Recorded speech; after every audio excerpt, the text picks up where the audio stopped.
Ákvörður notum við til dæmis í byggingariðnaði. Verkfræðingar eru að byggja svona stöðuvirki eins og þessi brú í Herjólfsdal og meta hvort að hún standist álag sem við verðum fyrir. Við notum ákvörður úr línulegi algebru til að meta hvort kraftar í burðarvirki séu í jafnvægi. Ef ákvörður fylkis sem lýsir kraftadreifingu og tengingu í kerfinu er jafnt og 0, þá þýðir að kerfið sé óstöðugt og getur hrunið við álag. Þessi brú hrynur ekki, sem þýðir að hún er yfir 0. Það þýðir að ef ákvörður er frábrugðið 0, bendir það til þess að kerfið sé stöðugt og geti staðist yfir áreiti. Þetta er mikilvægt skref í hönnunarferlinu, sérstaklega þegar unnið er með flókin ramma og stoðakerfi í byggingum.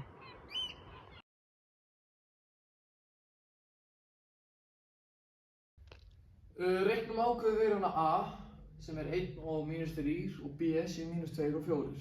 Þá gerum við dött AB og 1, -3, -2 og 4. Sen höldum áfram og gerum 1 sinnum 4 sem er þá svona mínus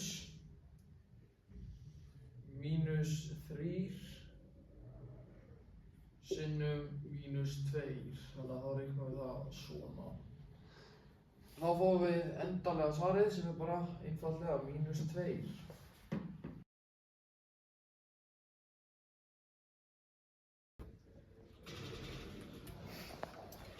Við notum almenna jöfnu hrings til að skilgreina hringlagasvæði í leiknum. Það getur verið allt frá sprengjusvæði eða sjónsvið leikmanna.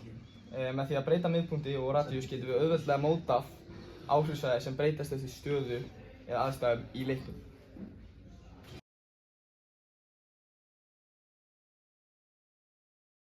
– 5,1 almenn jafna hrings og ég er búinn að setja bæði yfir upp, þannig að C tölunar eru 3 og -2 og radíusin er 3. Ég er búinn að setja upp svona x -3 og síðan höfum við söguna í öðru pluss svið y og mínus og síðan þurfum við að setja -2 í svega út af mínus fyrir utan hér og höfum þetta í öðru jafnt og 3 í öðru út af radíusin er 3 og við erum að nota hérna x-ið sem sagt x hérna þannig að 3 fyrir hérna -2 fyrir hingað með y. Höldum hér áfram, klárum þetta. Loka svarið verður svona öðru pluss y pluss 2 af því að mínus gerir pluss auðvitað, við vitum þetta öll og jafnt og 3 í öðru. Getur líka að skrifa 3 í öðru sem 9 en annars segir ég bara takk fyrir mig.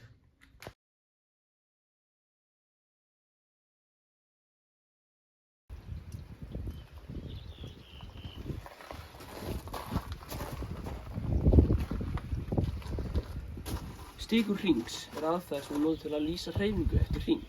Þetta er sérstaklega gagnlegt þegar við notum kompás sem breytir snúningshreyfingu í aðra hreyfingu, til dæmis upp og niður.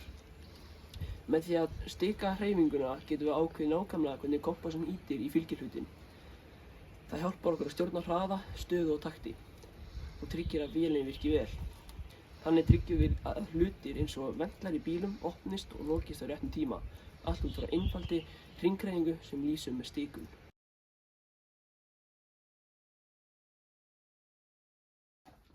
Við má finna stikum hrings sem er miðju, C, -1 og 2 á punktin P, 2,5.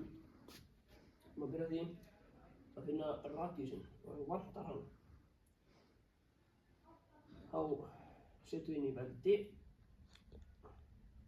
tökum 2 -1 í öðru veldi pluss 5 -2 í öðru. Allt inn í rót, reiknum út úr þessu og þá fáum við rótina 18.